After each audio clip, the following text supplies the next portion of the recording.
Welcome and thank you for checking in at the Inner Game of Change podcast, where I focus on exploring the multi-layers of managing organizational change.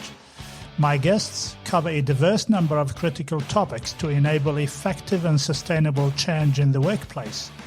My name is Ali Jaman, and you're listening to the Inner Game of Change podcast.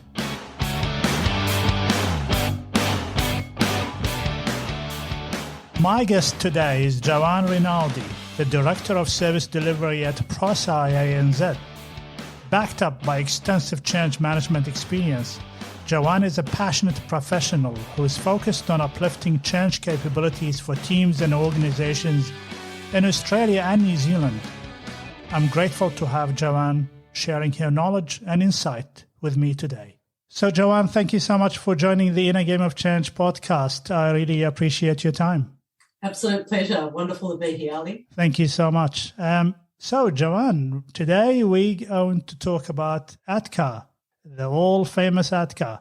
But before we start talking about that, it'll be really great to just give my listeners an overview of who you are and where you are in the scheme of things within the ProSci world. Wonderful. Will do. Joanne Rinaldi. I am the Director of Service Delivery for ProSci, Australia and New Zealand.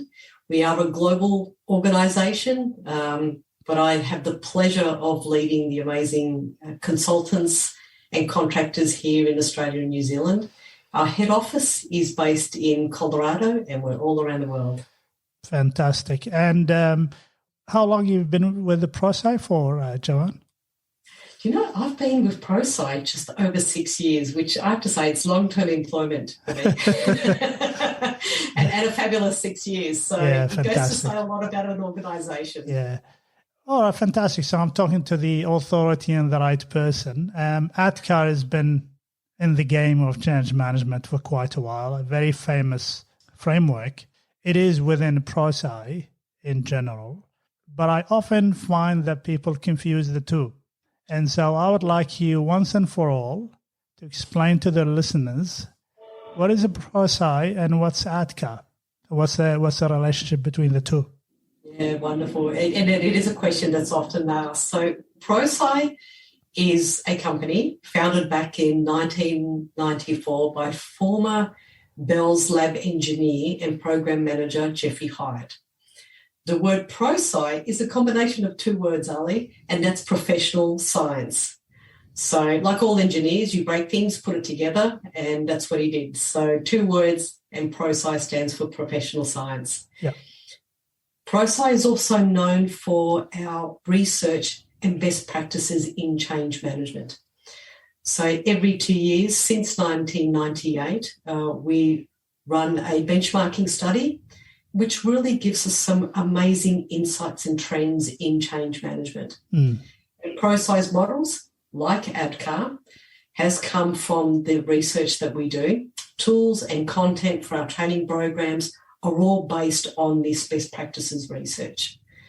We have a framework, and the framework, our ProSci framework, is a three-phase approach: prepare approach, manage change, and sustain outcomes. ADKAR is a model for supporting individuals moving through transition of change that actually is within our framework. And ADKAR was developed by studying patterns of about 700 organisations, and really it's a model for understanding that organisational change happens at the individual level. Yeah. And it's within our three-phase framework. Fantastic. I have used ADKAR for quite a few number of years now, and I think it will be one of those timeless frameworks that will be useful for any change practitioner and also for organizations to understand what an individual goes through in terms of change.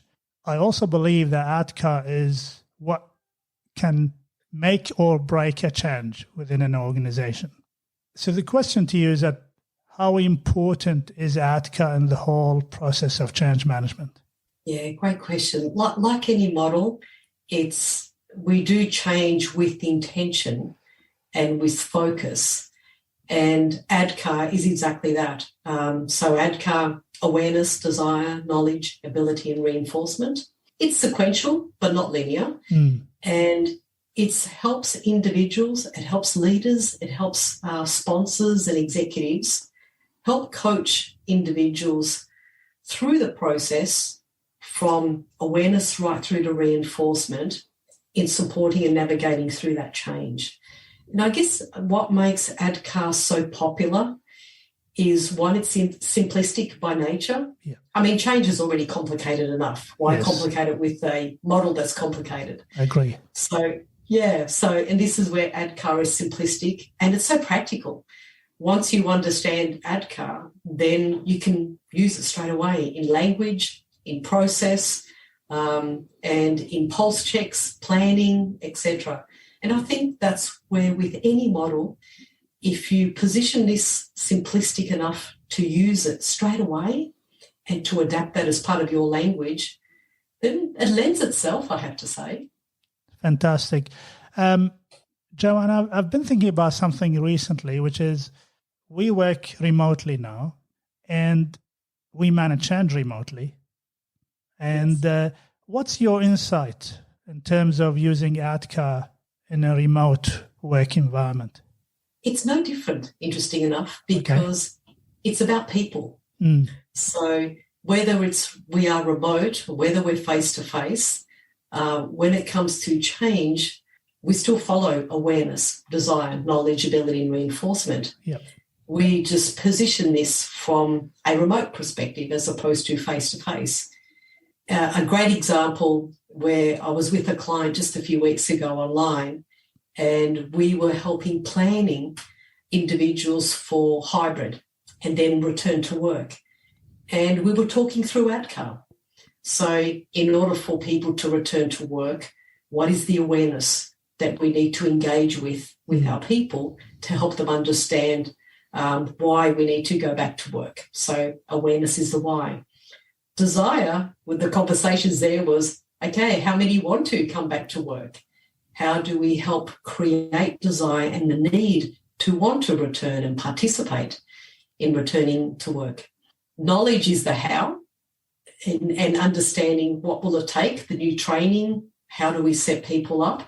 And ability is the application.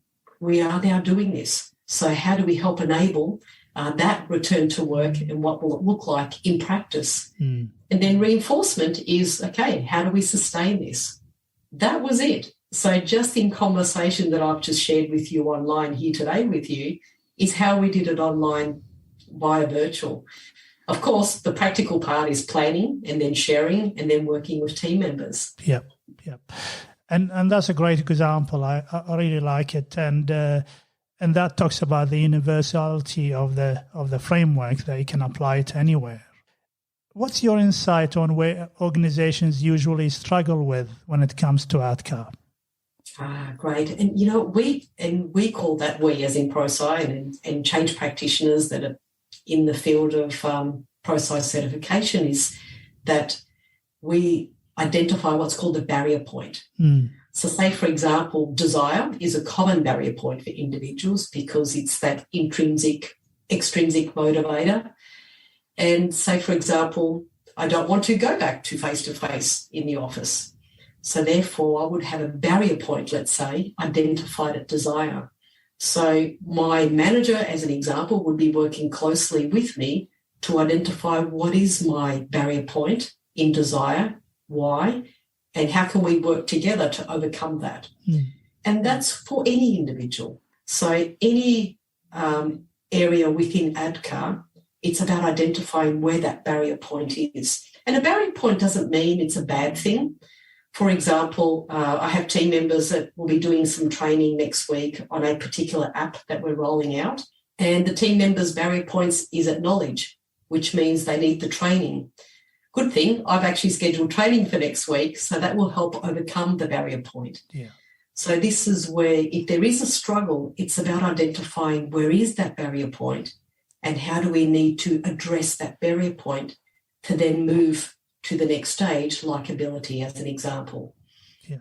And obviously you need to work out where the barrier point is. You've got a lot of tools within ProSci to help you get that.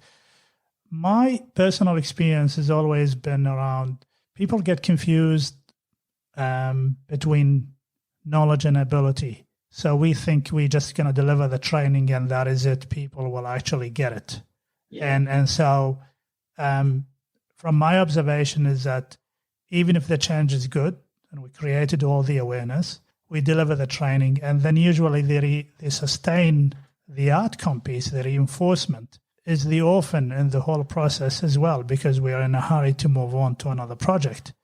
Yes. But that transfer of training transfer between knowledge and ability, I reckon the change of practice community can do a better job in terms of managing that transition. Because one, I know what I need to do, and the second one, the ability is that I know how to do it. Is that your observation as well? Oh, without a doubt. Okay. That's probably the second most conversation that I have with a lot of clients, where training, there's an assumption that, okay, training, now you're set up for success. Well, the difference between training and application is knowing versus doing. Yeah. Just because I've attended training, that doesn't then guarantee that I know how to put it into practice. And that's an interesting one, because the ability part is the competency, is the confidence of the individual, because they're still learning through applying. Yeah. And this is where that practice in the world of doing, that's where your learning still continues. And I'll give you a great personal example.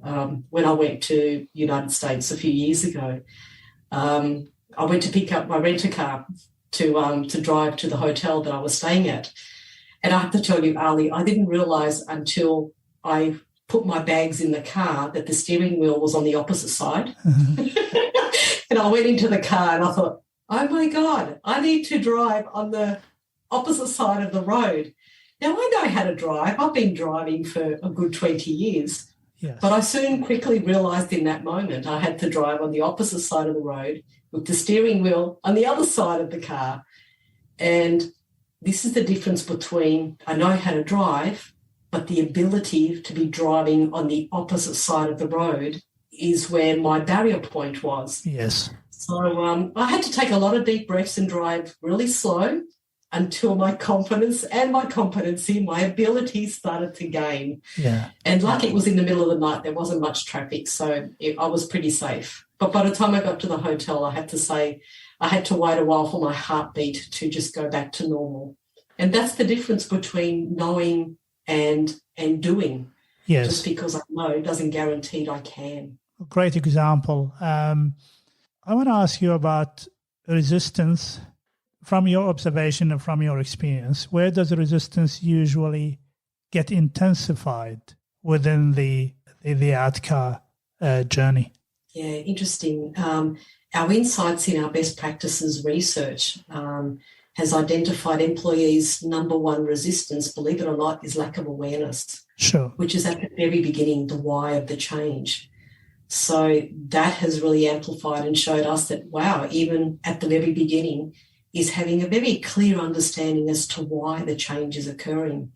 For managers, our research insights have showed us that for managers, their number one reason for resistance is culture. This is the way we've always done here.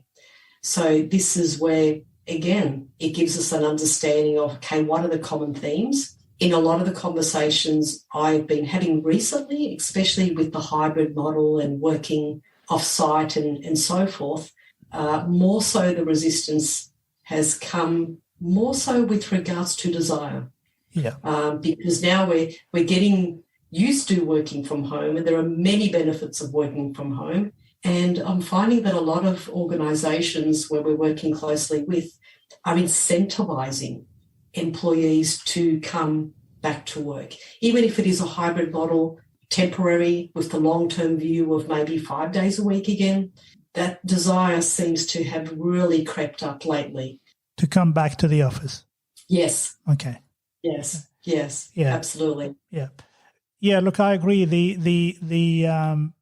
one of the things, based on my observations anyway, even if we get the awareness and desire part of it, and by the way, the desire, you don't need to love the change, but you just need to understand the why behind it. So that's, if we get you there, that's good enough. But I also noticed that the moment we train, and that's within the knowledge piece, when we start asking people to apply the learning, that's when also resistance shoots up.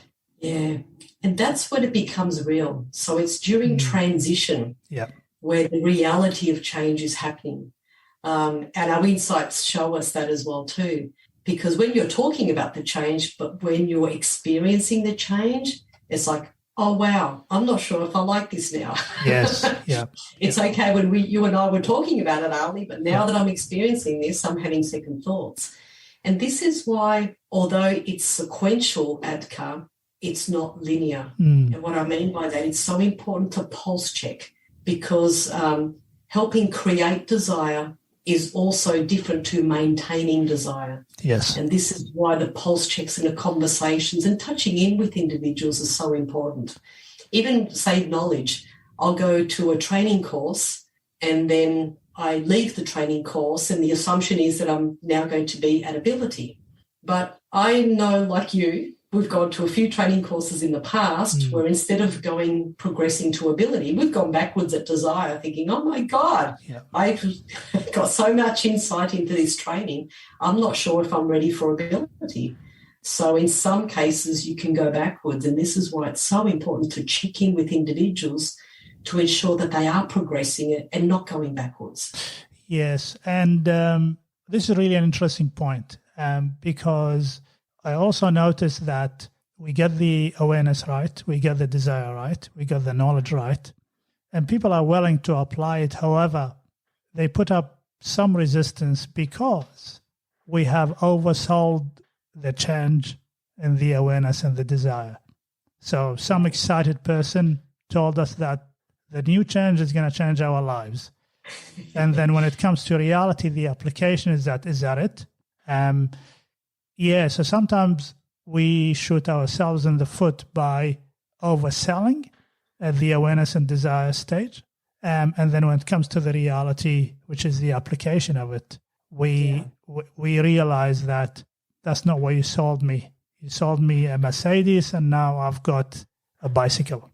That is such a valuable point. And it's interesting because the word sell is probably where I'm hesitating right now. I'll give you a great example with a few executives that I was running a session with. And we were on the topic of desire.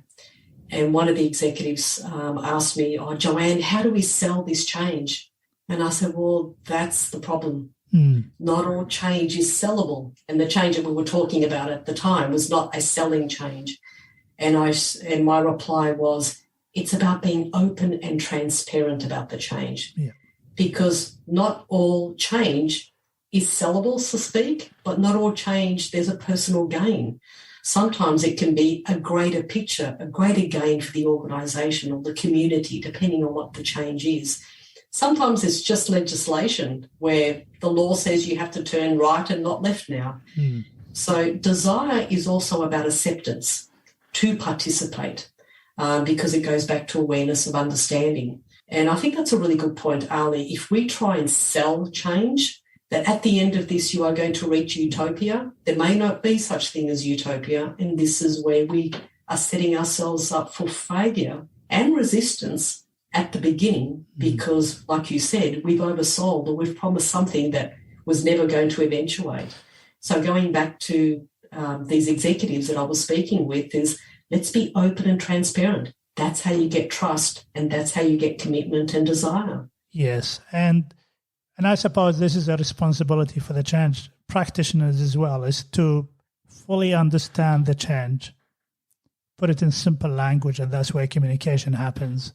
Manage the narrative and manage the key messaging that comes out of that, and become an advisor to the sponsors.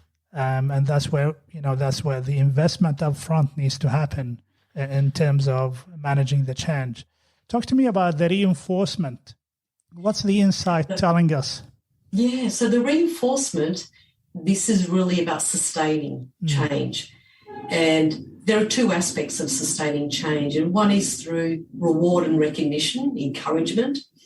And then, of course, there's also compliance. How are we tracking? How are we performing? What needs to be readjusted? And the rewards and recognition is the encouragement, because we're humans.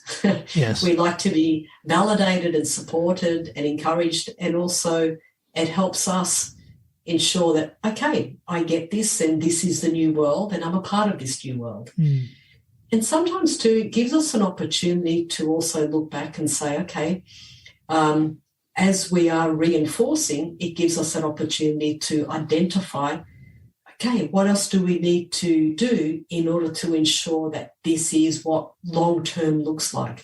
Because reinforcement has a direct link to culture. Yes. For example, if we are always using compliance for reinforcement, then we're creating a culture of compliance and a culture of I have to do as opposed to I want to do. So it's always intentional to look at reinforcement from two aspects, not just compliance, but also that reward and recognition. Therefore, we're creating a culture and an environment that has a good balance of both. Yes. You're talking about moving from compliance to commitment. So I'm committed to this change. I'm doing it because it's the right thing to do, not because somebody's holding a stick on my head. Over my head, correct. yes, yeah.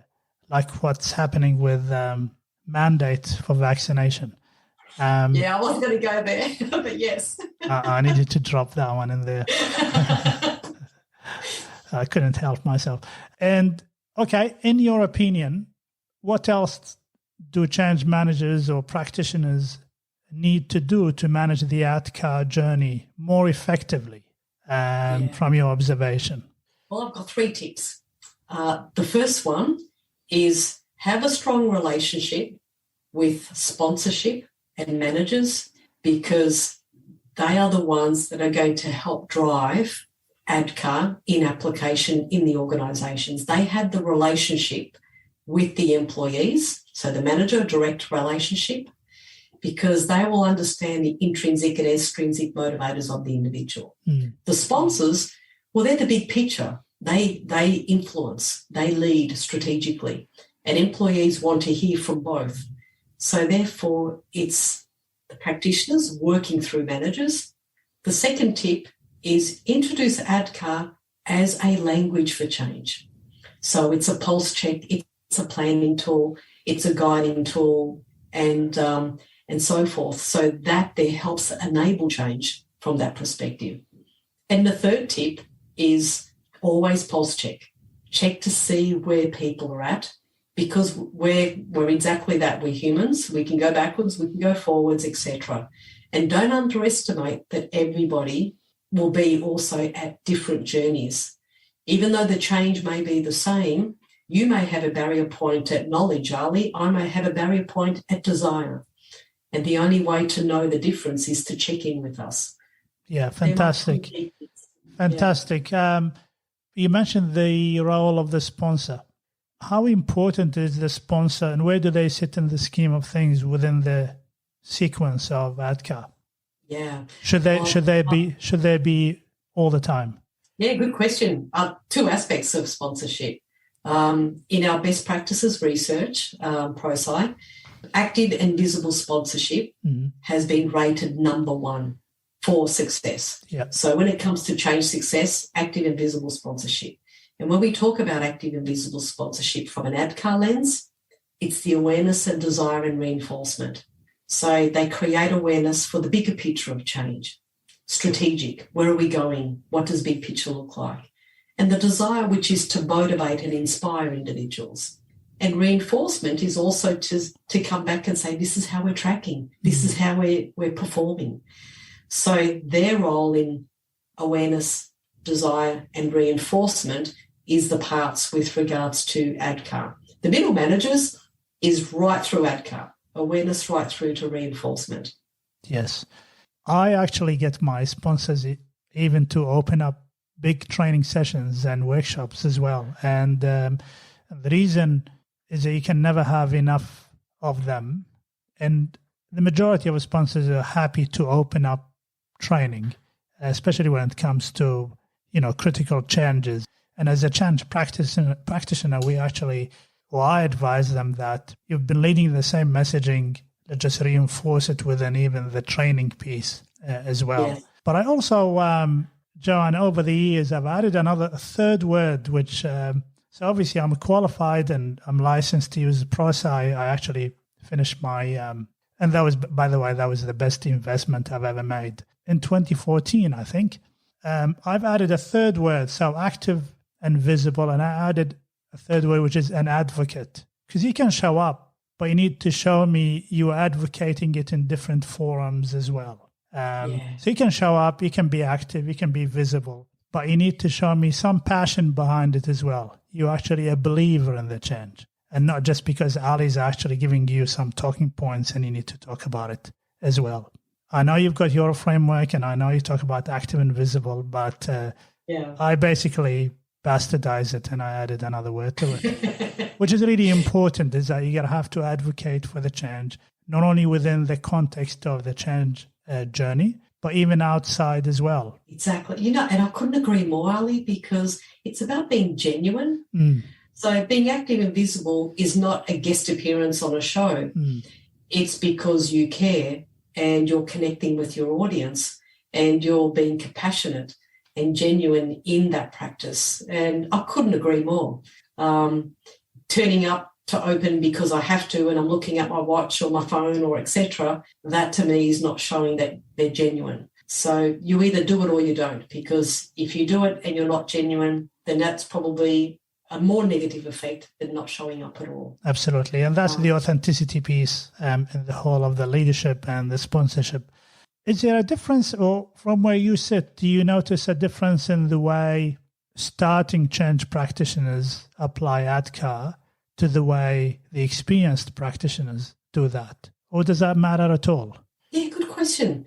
It comes back to confidence. And I would dare say experienced practitioners tend to use it more informally as a language in between the formal use of ADKAR from an assessment and a planning perspective. Sure.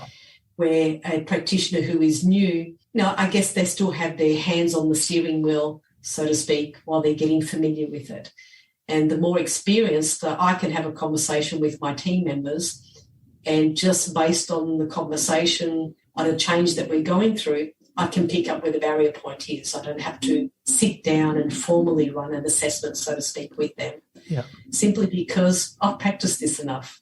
So I dare say it's informal and formal is probably the key difference between an experienced and a non-experienced. And I also look at it, Joanne, from also, you mentioned that these ADKAR is a linear and sequential as well. And maybe that can also be, because I've worked with starting change practitioners and they do look at ADKAR as a linear process. And maybe that's a difference as well. After a while and after applying it, you move from understanding this is not quite a linear, it's a sequential process. Correct, yeah. And this is where, because we're human. Yes, yeah. And yes, it is sequential, but be mindful that maybe after, say, a training event, touch base, check in with individuals, because you want to ensure that training has actually hit the mark with the individuals and that they haven't gone backwards, that they are and ready and progressed for ability. And also too that, there are changes within change. Think of COVID as an example. Now I'll go there, Ali. So that interrupted, I would say COVID was the biggest scope creep that you could ever find on the planet. Absolutely. And that interrupted so much planned change, so to speak. And suddenly we had to revisit a lot of things. And that gave us an opportunity to then deep dive and say, okay, where is everybody at? Because when we were looking at particular projects or initiatives that were on the go at the time, this global interruption that, set us all on a slightly different path, that was the opportunity to check in and see where we are, what became important, what then got reprioritised. So the ADKAR journey for many, as we were progressing, suddenly it came to a halt and it even went backwards. So this is why it's not just follow a methodology, so to speak, and a pathway, which is really helpful, but it's also the opportunity to say, let's check in. Let's ensure that we are progressing, and if we're not, where do we have the barrier point, and what are the steps in order to address that barrier point? Yeah. I look at ADKAR as well, that each one of those letters or stages or parts of ADKAR, you will really need a very deep level of understanding on each stage. So then you can get to the stage where you can go back and validate. Because even going back and validating is a skill on its own. I would dare say that overall, coming back to the most personal one, it does come back to desire. Especially for managers working with employees, because if the manager is coaching and supporting employees through a change, and let's say the manager doesn't have desire for this change, then how is that manager going to help create and build and work with desire for their team members if they themselves have a barrier point at desire? Absolutely. Yeah, absolutely. So it's as humans, we are complicated. With an ADKAR, it's simplistic, but it's also personal, and it's that relationship that we have. And the ADKAR gives us an opportunity to say, okay, well, if we are at desire, let's drill down at the elements of desire that the individual, the manager themselves, need to overcome, and perhaps even they need to go to their own one-up manager to get support in desire before they are expected to help lead others. Which is really an important point you're raising here, is that change practitioners do not lead the change. We actually don't manage it. We enable it. We facilitate it.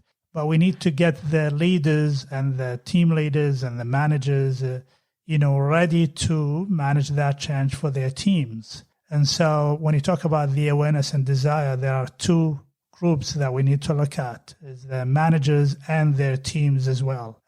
So there's an educational piece here for us to explain to the managers why certain things need to happen and why they need to communicate at certain intervals, and how they're going to pick up on resistance, and how we can help them understand where some intervention strategies can actually be applied in there. Because we should be, my philosophy anyway, is actually we should be on the side and let the business manage that particular change. Yeah, you're absolutely right, Arlene. This is where it comes back to roles and responsibilities.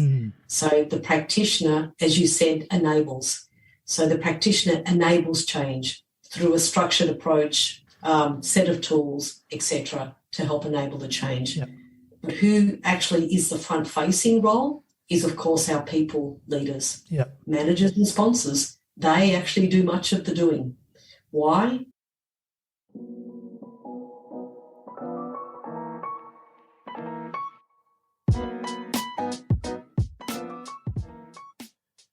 Hi there. Thank you for listening to this podcast. For more podcasts, check us out at theinnergameofchange.com.au.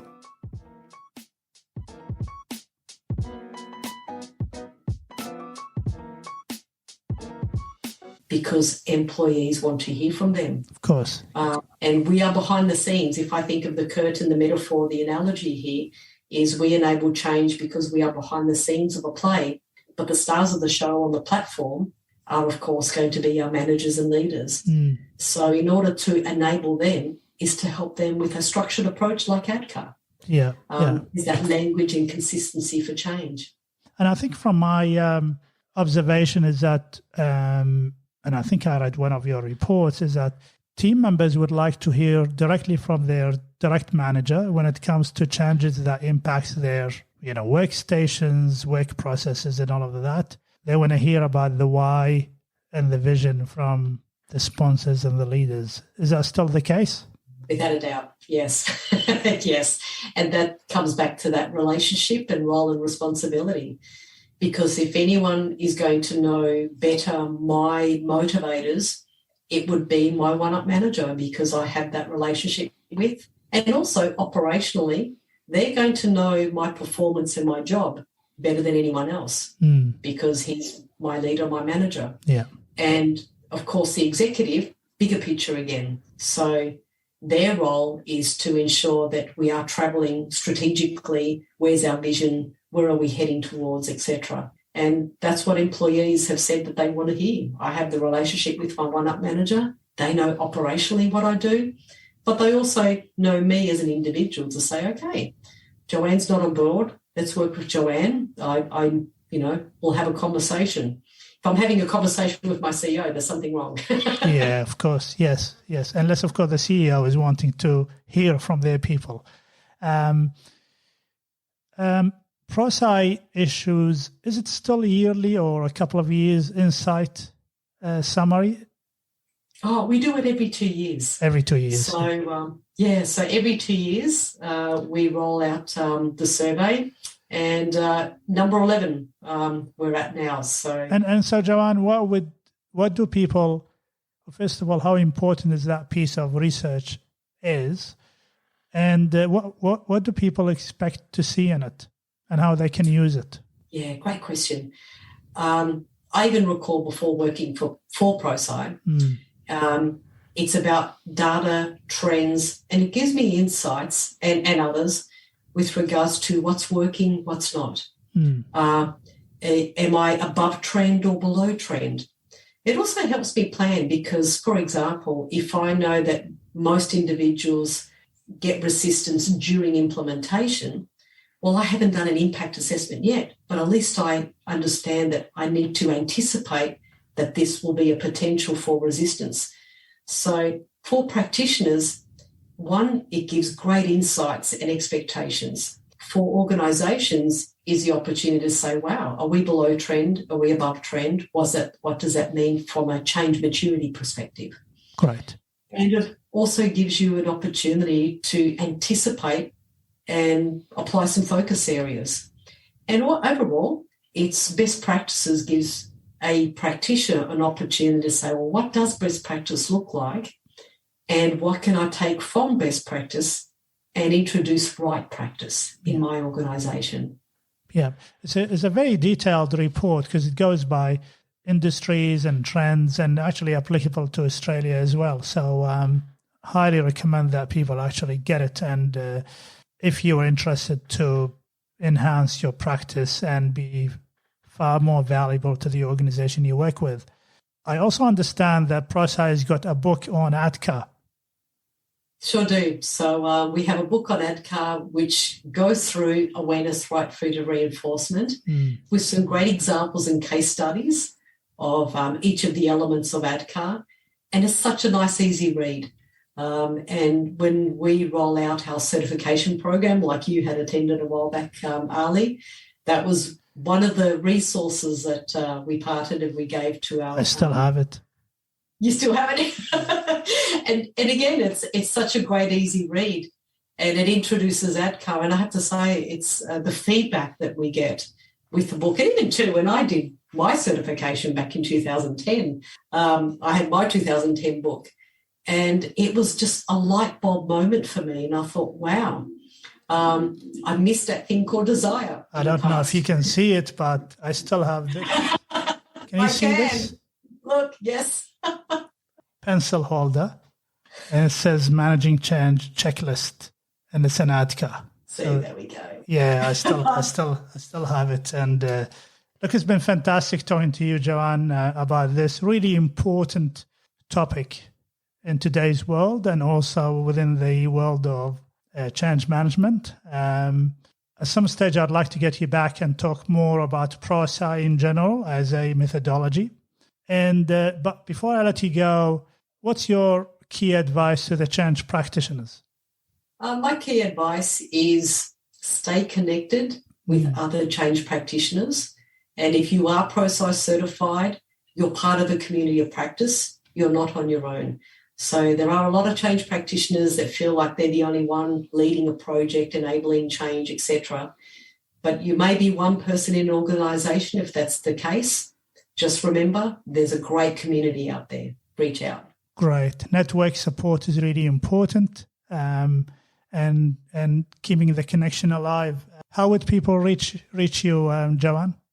Well, like most people do, LinkedIn is a good start. And, of course, also go to the ProSci website, go to our support, and just reach out to us. We're quick to respond. The team are very proactive with everybody. But, yeah, LinkedIn is a good start. Yeah, fantastic. And I'm going to put all the notes and links and contact details and the details for the podcast. It's been a pleasure and really informative to chat to you, Joanne, and then really appreciate your time. Likewise, Ali. Happy to do this again with you. Thank you so much. Until next time, stay well and stay safe. You too. Thanks.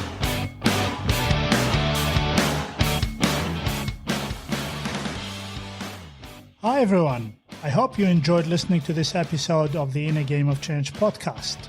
To know more about our guests and this episode, check out the innergameofchange.com.au website. And remember to subscribe. I can't wait to share with you the next episode. Until then, stay well and stay safe.